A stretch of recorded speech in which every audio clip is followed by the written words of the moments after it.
warahmatullahi wabarakatuh. Waalaikumsalam warahmatullahi wabarakatuh. Alhamdulillahilladzi ja'alana minan nasihin wa afhamana min ilmil ulama'ir rasyidin. Asyhadu an la ilaha illallah wahdahu la syarika lah wa asyhadu anna Muhammadan 'abduhu wa rasuluhu la nabiyya ba'dahu.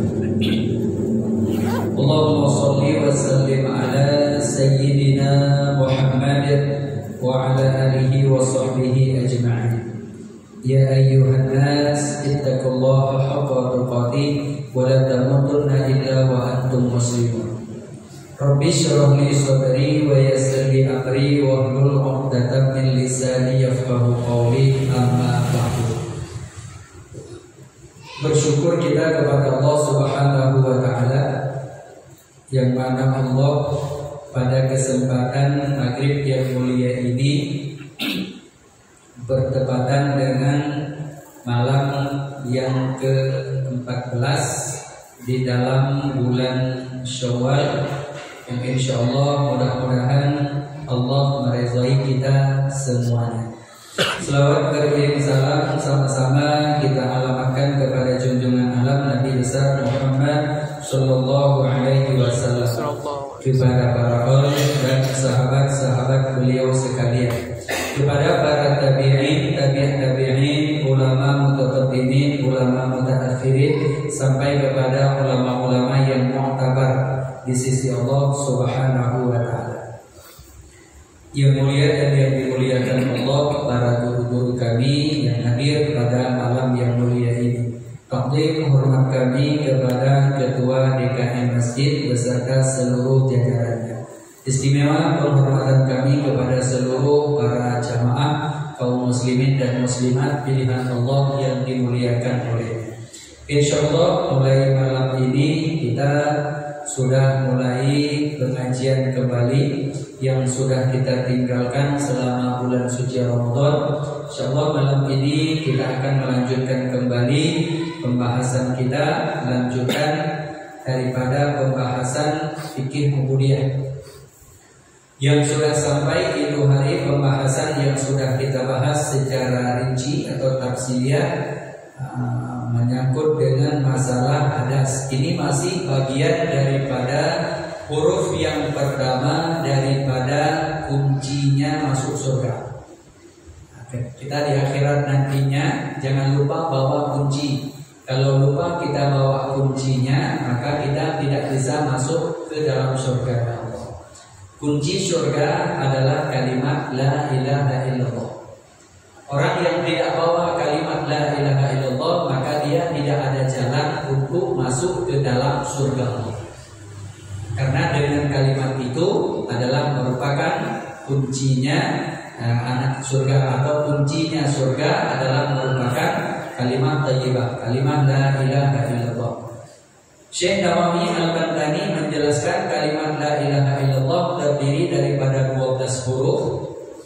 6 huruf dibagikan kepada huruf hukum-hukum zahiriyah, dan 6 huruf itu dijadikan kepada syariat batiniyah. Nah, jadi dari 6 huruf tersebut yang pertama adalah merupakan taharah. Taharah adalah kunci atau huruf yang pertama daripada kalimat la ilaha illallah. Huruf yang kedua sholat, huruf yang ketiga zakat, huruf yang keempat puasa, huruf yang kelima naik haji ke Baitullah, huruf yang keenam adalah jihad fi sabilillah. Itu adalah 6 huruf dari kalimat la ilaha illallah yang dibagikan kepada syariat zahir atau syariat zahiriyah. Sementara syariat batiniyah itu nanti ada pembahasan, ada taubat, ada tauhid, ada sabar, ada redha. Nah, itu semuanya daripada 6 huruf daripada huruf kalimat la ilaha illallah yang kedua. Tidak akan pernah sampai kepada hukum atau disebut dan syariat batin bila kita meninggalkan syariat zahir. Bila seandainya kita tidak memahami tentang syariat-syariat yang zahiriyah, maka syariat yang batiniyah tidak akan pernah sampai. Maka yang perlu untuk kita hadirkan dalam kehidupan kita sehari-hari, bagaimana kita bisa memahami hukum syariat yang zahir dulu. Jadi hukum syariat yang zahir yaitu huruf yang pertama adalah taharah, suci. Suci daripada hadas, suci daripada najis. Suci daripada hadas, hadas sudah kita bahas dibagi dua. Ada hadas asghar, ada hadas akbar. Hadas kecil dan hadas besar. Hadas kecil tidak akan pernah suci kecuali dengan mengambil wudu. Adapun tayammum itu bukan untuk merafa'kan hadas, tetapi istibahah sholat. Ini sekilas kita ulang supaya kita ingat kembali. Karena sudah 1 bulan lebih kita tinggalkan. Ya, jadi bila seandainya kita tidak ada air atau tidak bisa kita memakai air wudu, maka kita tayammum. Tayammum itu bukanlah untuk merafa' hadas kecil, tetapi hanya istibahah sholat. Untuk memperbolehkan sholat maka kita tayammum. Untuk merafa'kan hadas kecil mesti dengan mengambil wudu. Kemudian merafa'kan hadas besar itu dengan kita mandi wajib. Jadi mandi wajib sudah kita bahas, fardunya mandi ya, sudah kita bahas ya, itu hari, dan insyaallah ada disimpan sama Pak Tul itu. Sudah dikirim, insyaallah bisa kita ulang-ulang kembali. Nah, kemudian malam ini coba kita melihat kembali masih di dalam bingkainya huruf yang pertama yaitu taharah, suci daripada 2 hadas dan suci daripada 3 najis. Nah, jadi 3 najis itu yang pertama disebut dengan najis mughalladhah. Yang kedua najis mukhaffafah. Yang ketiga najis mutawassithah. Jadi najis itu ada dibagi kepada 3 bagian. Dan cara untuk menyucikannya pun berbeda-beda. Tidak sama cara menyucikannya. Jadi ada najis yang mughalladhah. Makna mughalladhah, najis yang sangat diberatkan. Kemudian yang kedua disebut najis yang paling ringan, yaitu najis mukhaffafah. Nah, kemudian najis yang pada umumnya disebut dengan najis mutawassithah. Jadi ada 3 najisnya dan ada 3 nama, ada 3 tingkatannya. Nah, adapun untuk menyucikan najis yang mughalladhah, najis yang mughalladhah itu hanya suci dia najis tersebut dengan disama. Tidak akan pernah suci dia dengan air biasa. Dan tidak akan pernah suci dia dengan sekali basuh. Ya, jadi mesti dengan disama. Nah, bagaimana cara untuk menyamanya? Ya, yang terkena ya najis yang mughalladhah yaitu dengan disama dengan 7 kali membasuhnya dengan bercerai-cerai di antaranya. 7 kali membasuhnya dengan bercerai di antaranya. 1, 2, 3 itu mesti harus dicerai-cerai. Mana dicerai dipisah-pisah. Andai kata misalnya kita kena najis ya mughalladhah, najis yang diberatkan, maka kita sucikan atau kita bersihkan misalnya 1 hari kita siram air di tempat itu tanpa kita ceraikan airnya, maka tetap dihitung sekali.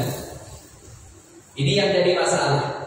Nah, maka perlu untuk kita pahami untuk menceraikannya yaitu harus pakai. Nah, najis yang mughalladhah itu dinajiskan oleh ya khinzir, babi, dan kalbi yaitu anjing. Nah, jadi 2 saja yang dinajiskan oleh 2 makhluk tersebut, maka itu adalah merupakan najis yang diberatkan. Baik daripada kemihnya, tahinya, peluhnya, atau basah badannya. Nah, air liurnya itu juga merupakan adalah najis yang diberatkan. Atau ya bekas yang basah di kakinya. Nah, ini misalnya di teras rumah kita baru hujan, datanglah si 2 makhluk tersebut atau salah satu makhluk itu, jalan-jalanlah dia di teras rumah kita dan meninggalkan bekas tapaknya. Kalau tidak meninggalkan bekas tapaknya, maka tiada mengapa. Kering, dia kering, teras rumah kita kering, maka itu tidak ada masalah. Karena tidak akan pernah pindah najis kering dengan kering. Kering dengan kering itu tidak akan pindah najis.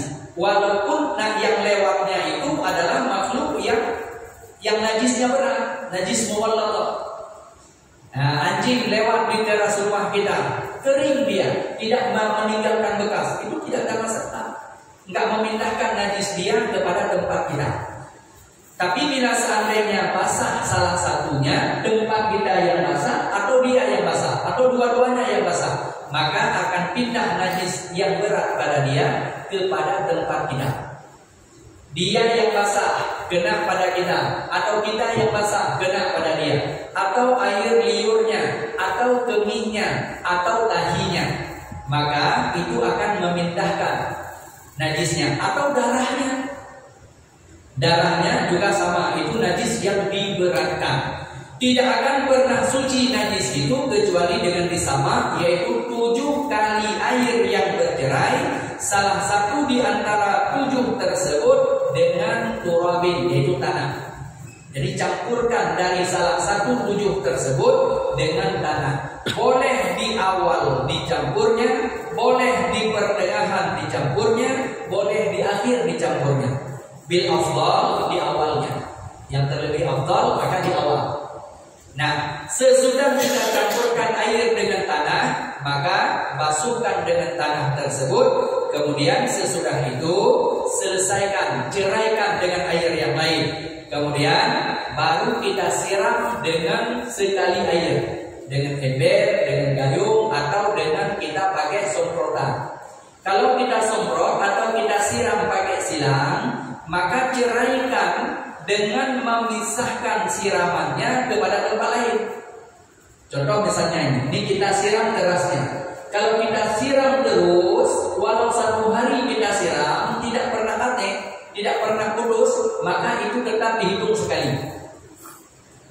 Karena bersih belum tentu suci, tapi suci sudah pasti bersih.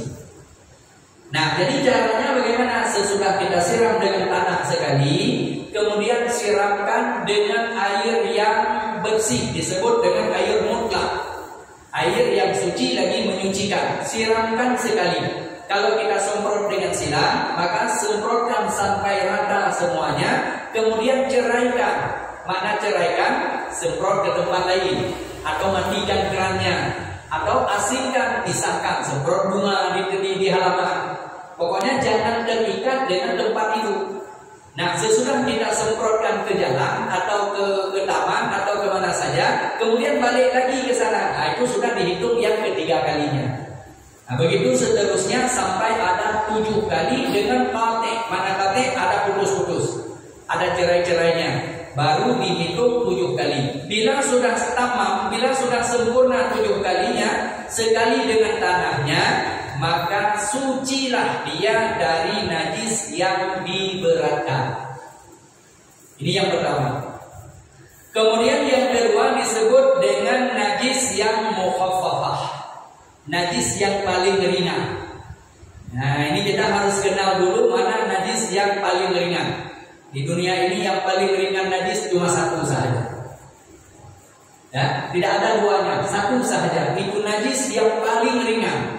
Itulah kemihnya anak laki-laki yang masih minum ASI ibunya, dan dia tidak memakan sesuatu kecuali hanya minum ASI ibunya saja. Dia tidak makan lontong, dia belum makan somai, belum. Nah, kalau sudah makan yang lainnya maka tidak bisa lagi. Anak yang belum umur 2 tahun, dia hanya minum ASI sama ibunya saja, dia tidak makan sesuatu kecuali hanya minum ASI dari ibunya, maka air kemihnya atau air kencingnya maka disebut dengan najis yang ringan atau najis yang mukhaffafah. Nah, najis yang paling ringan adalah najis yang dikemihkan oleh anak laki-laki. Tiada masuk anak perempuan. Anak perempuan nggak masuk. Anak perempuan walaupun dia tak makan apa-apa, baru dia minum ASI dari ibunya, dalam kategori golongan najis yang mutawassilah. Tidak masuk kepada najis yang mukhaffafah. Najis mukhaffafah cuma kencing anak laki-laki yang masih kecil, yang belum sampai umurnya 2 tahun, dia tidak makan sesuatu kecuali hanya minum ASI ibunya. Adapun bila dia sudah minum ASI selain daripada ASI ibunya atau ASI redaknya, minum susu SGM atau susu banyak kan susu yang lain, Dento dan lain sebagainya, maka itu tidak masuk lagi. Tidak masuk lagi kencingnya di dalam kategori najis yang mukhaffafah. Ya, tetapi sudah masuk najis kepada najis mutawassilah. Ya, kenapa najis anak laki-laki, kencing anak laki-laki yang belum memakan sesuatu ya, selain daripada ASI ibunya, najisnya yang paling ringan. Wa ingkana, dan jika ada kemihnya dia, maka cukup dengan memercikkan air di atas kemihnya setingkat dengan kemihnya itu. Setingkat dengan kemihnya saja kita percik air di atasnya, kemudian disapu, dilap, sudah bersih, sudah suci. Nah, atau ya dilap dulu sampai kering, kemudian dipercikan air setara dengan kencing anak tadi. Pokoknya tidak perlu mengalir air karena percikan. Nah, kalau yang basuh, namanya basuh syarat mengalir. Tapi kalau percikan atau percik airnya itu tidak syarat mengalir air. Tidak jadi syarat airnya mengalir. Makanya kalau ada anak laki-laki yang kecil yang belum makan sesuatu, dia kencing, sangat ringan untuk membersihkannya dan menyucikannya. Ini khusus bagi anak laki-laki saja. Ini satu-satunya najis yang paling ringan di dunia ini. Nah, selain daripada itu tidaklah masuk kepada najis yang mukhaffafah, tapi masuk kepada najis yang mughalladzah dan najis mutawassilah. Nah, yang kedua, kemudian yang ketiga, masuklah dalam kategori najisnya yang mutawassitah. Nah, maka adapun bermula najis yang mutawassitah itu amatlah banyak, amat banyak. Nah, ya.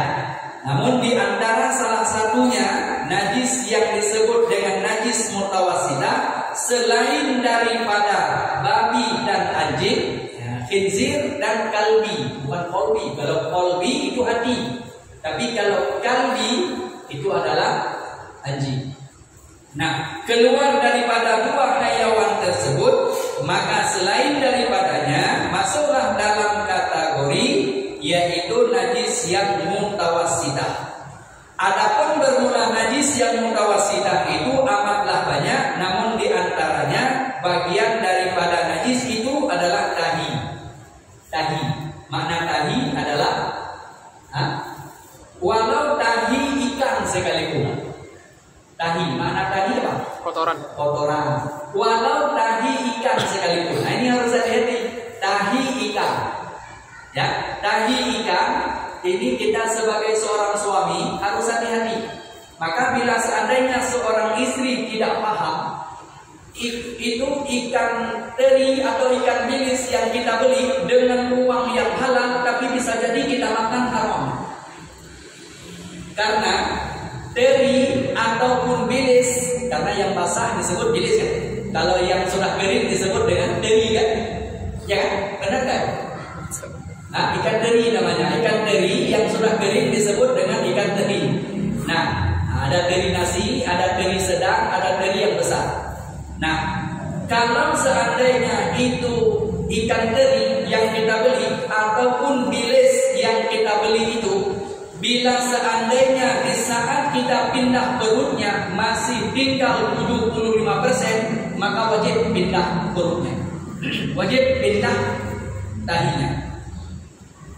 Di saat ini misalnya ikan bilis ini, biasanya dibuat untuk pepes ini.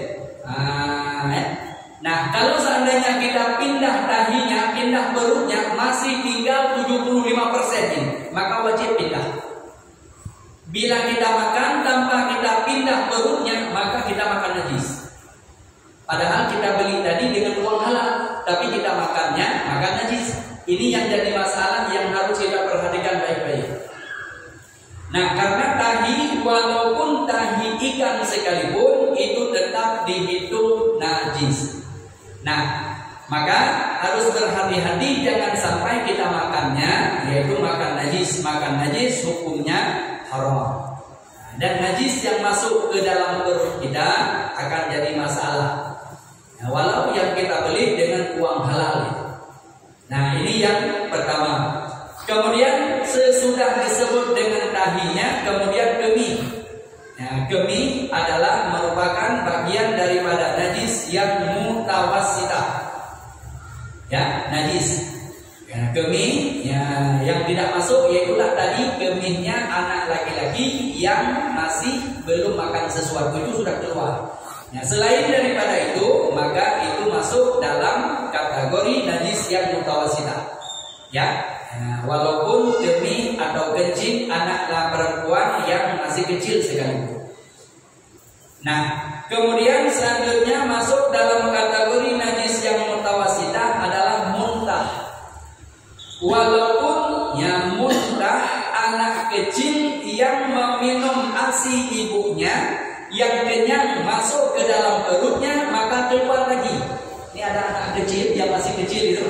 Di saat dia minum susu, minum ASI ibunya terlalu kenyang, sedikit aja kepencet perutnya, keluar lagi dia. Yang punya anak, punya cucu kan biasa kita saat kita gendong, kejepit sedikit perutnya langsung dia keluar lagi. Padahal baru dia minum susu, keluarnya susu itu masih mentah, masih utuh susunya. Walaupun masih utuh sekalipun susunya, yang keluar itu yang sudah masuk ke dalam perutnya itu tetap najis. Jangan sampai kita lengah itu. Kita ambil anak kecil, terjepit sedikit perutnya, ulah dia, muntah dia, kena di baju kita. Biasanya kena di baju, nanti kita sholat zuhurnya. Sholat kita bawa baju itu yang sudah kena muntah anak kita, cucu kita, keponakan kita dan lain sebagainya. Bila muntah anak itu, itu tetap dihitung najis yang mutawassitah. Wajib cuci baju dulu. Kecuali susu yang belum dia telan, baru dia minum, masih di dalam mulutnya, kemudian dia keluarkan. Kan ada susu yang masih di mulut, yang belum dia telan. Susu yang masih di mulutnya dia keluarkan, kena di baju kita, maka kita tidak masalah, itu bukan najis.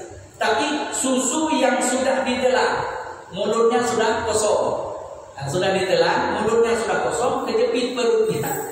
Anak kecil kan sikit aja langsung keluar lagi. Apa namanya pati, itu biasa orang. Seperti itu. Kena pada baju kita, maka itu najis. Itu tidak boleh dibawa lagi baju itu ke dalam sholat, harus cuci dulu. Nah, ini adalah bagian daripada najis-najisnya yang mutawassitah, yang perlu untuk kita pahami. Jadi muntah adalah merupakan bagian daripada najis itu, walaupun masih utuh sekalipun, belum ada perubahan sama sekali. Kan ada orang yang baru saja makan, ini biasanya ibu-ibu yang sedang hamil, makan dia siap makan, keluarkan lagi, masih utuh, belum ada perubahan sama sekali. Tetap juga itu disebut dengan najis. Kena pada baju kita, tetap tidak boleh lagi baju itu kita bawa ke dalam sholatnya. Muntah adalah bagian daripada najis yang mutawassitah. Kemudian,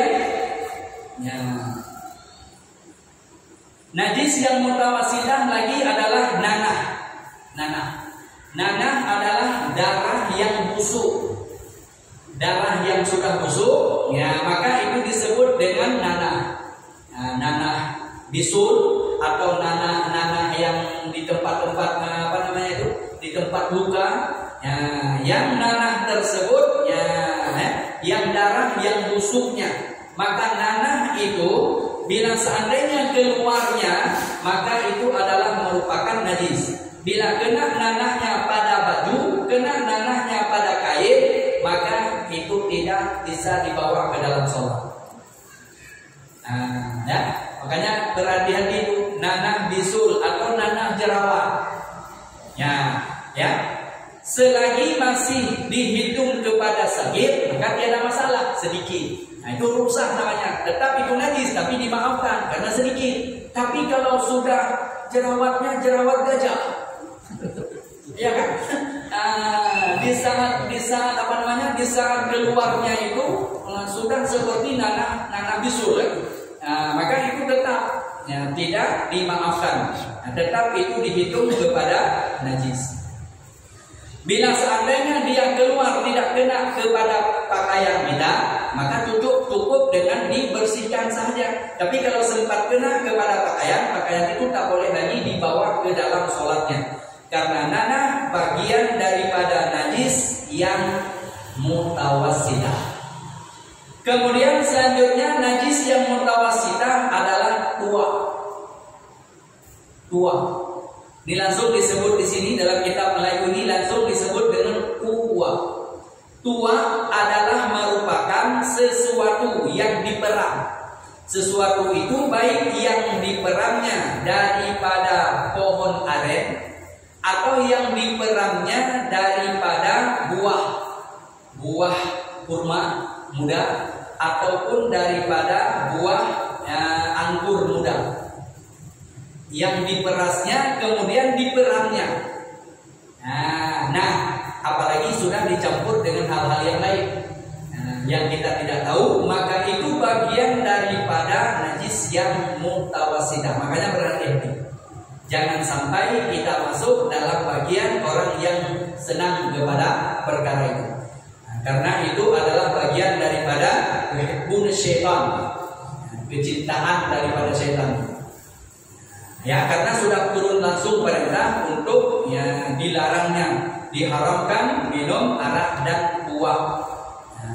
Ya, ini adalah bagian daripada najis yang disebutkan, walau yang diperasnya dari jenis yang halal. Padahal kalau seandainya air dari pohon aren begitu diambil diminum itu tidak ada masalah. Karena itu belum disebut dengan tua. Begitu diambil, diminum, itu tidak masuk dalam tua. Masuk dalam kategori tua yang sudah diperang 2 atau 3 hari. Itu sudah berubah. Kalau sudah berubah kepada asam setengah gila, itu namanya. Kalau kita banyak minum, kalau orang-orang biasa minum gurning, kalau orang-orang yang tak biasa itu hati-hati. Atas ke bawah jadinya, bawah ke atas. Nah, ini adalah merupakan hitungan daripada najis. Padahal asalnya daripada yang halal, tapi karena sudah berubah namanya, maka dijadikan kepada najis. Karena hukum syariat nahkumu bizawahir. Hukum syariat itu berlaku dengan sebab hukumnya. Padahal itu air daripada air yang suci, air yang suci, air aren suci. Bisa diminum, tapi karena sudah berubah namanya, maka sudah masuk dalam kategori najis. Kena pada baju itu tak boleh bawa ke dalam sholat. Air arak, air tua itu sama, bahwa sawabun itu sama itu. Hukumnya tidak boleh. Bila seandainya kena pada bajunya, maka tidak boleh dibawa kain atau baju itu ke dalam sholatnya. Nah, adapun orang yang sudah meminumnya bagaimana? Nah, ini ada orang yang sudah minum, berarti kena baju saja nggak boleh. Kalau gimana ini saya sudah minum? Yang sudah minum itu beda apa? Yang sudah minum masuk ke dalam perutnya, maka itu disebut dengan potin. Nah, itu tidak ada masalah. Lalu dipertanyakan, apakah dia sah sholatnya? Orang yang minum arak, minum tua, minum minuman yang keras atau minuman-minuman yang memabukkan, apakah sholatnya itu sah? Jawabannya, bila sholatnya cukup syarat dan rukunnya, sholatnya tetap sah. Di saat dia sholat cukup syarat dan rukunnya, sholatnya tetap sah. Menyangkut dengan diterima ataupun tidak diterima, itu antara dia dengan Allah. Nah, ini yang harus kita pahami. Namun dibahas oleh para ulama tasawuf, orang yang masuk ke dalam perutnya minuman arak, minuman tua, ataupun minuman-minuman yang memabukkan, terserah namanya, cap kampakah atau cap inilah, cap kuncilah, itu terserah. masuk ke dalam perutnya selama 40 hari itu baru habis perasa dalam tubuhnya. Kalau seandainya belum masa 40 hari dia sudah minum lagi, maka lanjut lagi. Karena selama 40 hari itu yang sudah masuk ke dalam tubuhnya itu belum habis keluar. Karena semua mengalir kepada darah-darah kita. Tidak akan pernah habis keluarnya selama 40 hari itu. Makanya Imam Ali pernah menyampaikannya, orang yang sudah minum arak, sudah minum tuak ataupun minum minuman memabukkan, bila dia mati selama 40 hari sesudah dia minum, maka dia tak mampu dia pertahankan imannya. Ia tuju minat dunia bighairi iman, mati dia tak mampu mempertahankan imannya. Bahkan Sayyidina Ali pernah menyuruh sahabatnya yang tahu bahwa ini umat Nabi Muhammad yang sudah mengucap 2 kalimat syahadat, kemudian dia minum arak, minum tuak pada masa itu. Sayyidina Ali berkata kepada para sahabatnya, dia sudah minum tuak, kemudian dia meninggal dan dia sudah dimakamkan. Sayyidina Ali berkata, dia yang sudah kita makamkan, dia sudah membelakangi kita di dalam kuburnya. Sayyidina Ali menyuruh sahabatnya untuk bongkar. Kalau kalian tidak percaya, coba bongkar. Disuruh bongkar balik itu kuburan. Maka di saat dibongkar balik kuburannya, ternyata benar. Yang tadi dimasukkan, dia sudah dihadapkan ke arah kiblatnya, tapi ternyata di saat dibongkar kuburannya, dia sudah balik. Bukan lagi ke arah kiblat, tapi dia sudah membelakangi kita. Dia sudah menghadap ke arah timur. Padahal di dalam kubur. Ini kejadiannya di Madinah. Nah, makanya berhati-hati bagi orang yang senang minuman-minuman tersebut, ya, supaya kita selamat. Ya, bila seandainya kita merasa bahwa diri kita ini beriman kepada Allah dan berada di dalam Islam. Beda apa dengan saudara kita yang di luar Islam? Kalau yang di luar Islam itu tidak ada pengaruhnya dengan kita. Kenapa? Karena memang itu adalah merupakan minuman mereka. Nah, ini yang kita bahas ini kepada saudara-saudara kita yang sudah berada di dalam iman dan Islam. Nah, yang sudah minum bagaimana? Segera bertobat. Irji ilallah, kembali lagi kepada Allah. Ya, siapa yang bertobat pasti Allah akan mengampuninya. Nah, tapi bila seandainya tidak mau bertobat, maka dia tidak akan pernah bakal selamat. Nah, ini yang perlu untuk kita hadirkan supaya kenapa? Supaya benar-benar tidaklah masuk kita dalam kategori orang-orang yang yakhruju minad dunya bighairi iman, mati tak mampu mempertahankan iman. Karena selama 40 hari itu benar-benar kita, bila mati kita, maka kita dikhawatirkan tak mampu mempertahankan iman. Nah, ini bagian daripada najis yang disebut dengan najis yang mutawassithah. Nah, kemudian selanjutnya, nah ini menyangkut dengan masalah tuak dan arak. Bahkan di sini dibahas termasuk najisnya tempat dia berbuatnya, kilangnya. Pabrik tempat dia berbuatnya itu, tempat dia berbuat dia buat arak, dia buat tuak, ya. Termasuk kilangnya. Kilang itu adalah tempat dia produksinya. Nah, dia buat itu termasuk juga dalam bagian yang disebut dengan najisnya. Nah, makanya bila seandainya ada kita yang tempat itu kita bekerja, bercita-citalah segera kita untuk keluar dari itu. Jangan nyaman kita di situ. Ya, jangan nanti karena gajinya besar sudah nyaman. Nah, ini yang harus kita berhati-hati, karena itu adalah merupakan tempatnya saja dihitung kepada najis. Kemudian selanjutnya, najis yang mutawassithah itu adalah air susu hayawan yang tiada dimakan indungnya. Air susu hayawan yang tiada dimakan indungnya. Yang tiada dimakan indungnya siapa? Banyak kan hayawan yang tiada. Air susu kucing, air susu beruang. Bukan air susu beruang yang dibuat itu air dari kacang itu kan. Nah, cuma merek saja beruang kan. Kapan kita pernah susu beruang yang dicacai tidak kan? Itu kan cuma merek saja kan. Nah, ini beruang kan tidak boleh makan. Bila seandainya air susunya itu tetap disebut kepada najis. Kucing ya tidak dimakan induknya. Pokoknya yang tidak dimakan induknya maka itu adalah najis. Tapi yang dimakan induknya maka itu adalah tiada najis. Susu sapi, walau susu sapi jantan sekalipun. Andai kata ada, misalnya jantan punya susunya, air susunya tetap juga tidak najis. Andai kata ada, kan nggak ada susu jantan, yang ada susu sama betina. Nah, jadi air susu daripada hewan yang dimakan itunya, maka itu adalah suci. Air susu kambing, air susu biri-biri, air susu unta. Ya, air susu, pokoknya hewan yang dimakan induknya maka air susunya adalah suci. Air susu unta misalnya kan, boleh minum air susu unta kalau salah. Yang segar lagi langsung diperas gitu kan. Biasa orang-orang yang pergi haji, pergi umrah itu minum susu unta yang segar. Sesudah minum susu unta itu nggak sempat ambil umrah lagi. Karena orang yang minum susu unta itu langsung disucikan perutnya. Langsung mencret ya, nggak sempat setengah jam. Sesudah minum, itu langsung dibersihkan dulu perutnya. Ya, siapa saja dia minumnya. Tapi yang pertama, kalau sudah minum kedua, ketiga kalinya itu nggak masalah lagi. Yang pertamanya ya. Ini ada salah satu dari jamaah kita waktu ambil umrohnya, waktu kunjung ke peternakan unta, itu sudah sampaikan. Kalau bisa jangan minum dulu, nggak sempat ambil umroh nanti. Nggak apa-apa, langsung dia minum. Memang botolnya agak kecil dari ini. Langsung dia minum. Sesudah dia minum, belum sampai 10 menit, langsung dia bisik, tunggu.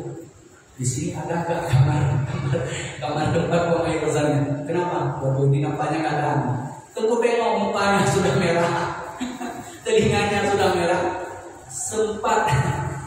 Nggak sempat ininya langsung keluar di dalam telanganya.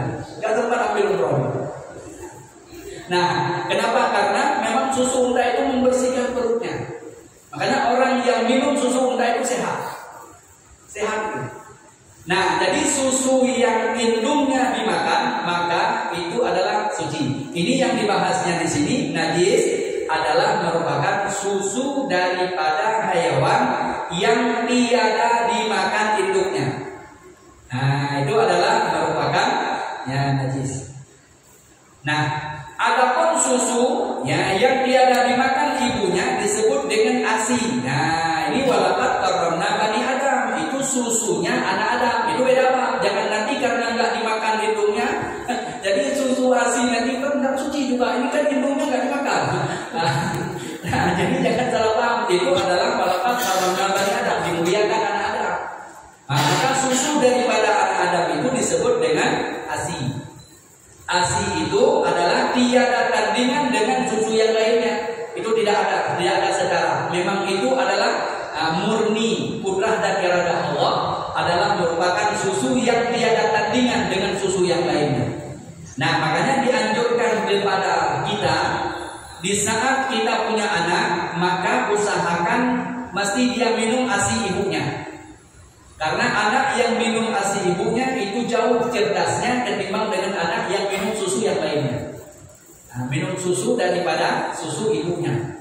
Nah, ini adalah merupakan ya anjuran dari syariat untuk minum susu ibunya atau susu ridhonya, nggak masalah.